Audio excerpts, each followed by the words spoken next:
পরিবারের সবাই একসাথে বসে খাবার খাওয়ার মধ্যে কি যে একটা শান্তি লাগে সেটা কাউকে বোঝানো যায় না। তো হ্যালো এভরিওয়ান, আসসালামু আলাইকুম। তো আজকে আমি দেখাবো ঘরোয়াভাবে বাবুর্চির স্টাইলে মুরগির তেহারি রান্নার রেসিপি।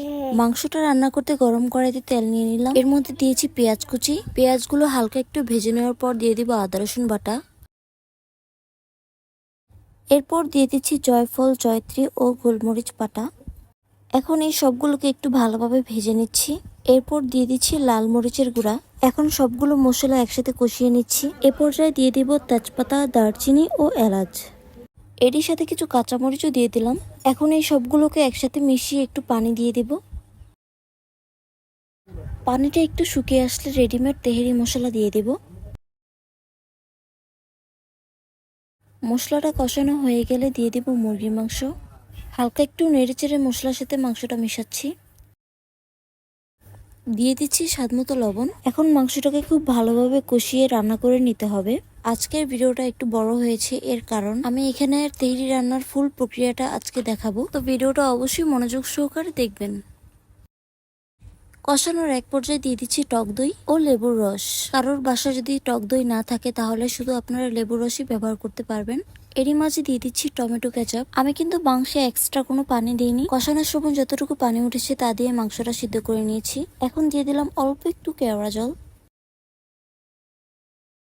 মাংস রান্নাটা পুরোপুরি হয়ে গিয়েছে। এখন আমি অন্য একটা পাতিলে তেল গরম করে নিচ্ছি।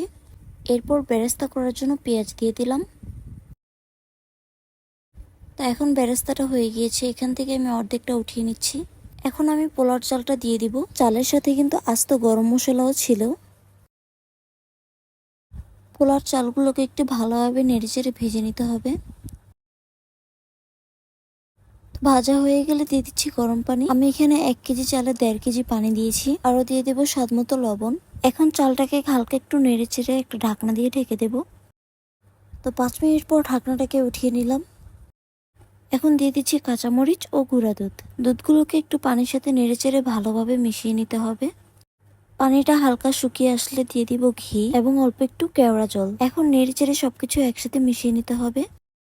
পানিটা হালকা একটু শুকিয়ে আসলে রান্না করা মাংসটা দিয়ে দিব। এখন চালের সাথে মাংসটাকে নেড়েচেড়ে খুব ভালোভাবে মিশিয়ে নিতে হবে। আসলে আজকের এই তেহারিটা স্পেশালি আমার জামাইয়ের জন্য রান্না হয়েছে। এমনকি আমার বড় ভাইও তেহারিটা খুবই পছন্দ করে। সবকিছু মেশানো হয়ে গেলে আমি এটাকে 20 মিনিটের জন্য দমে বসিয়ে রাখবো।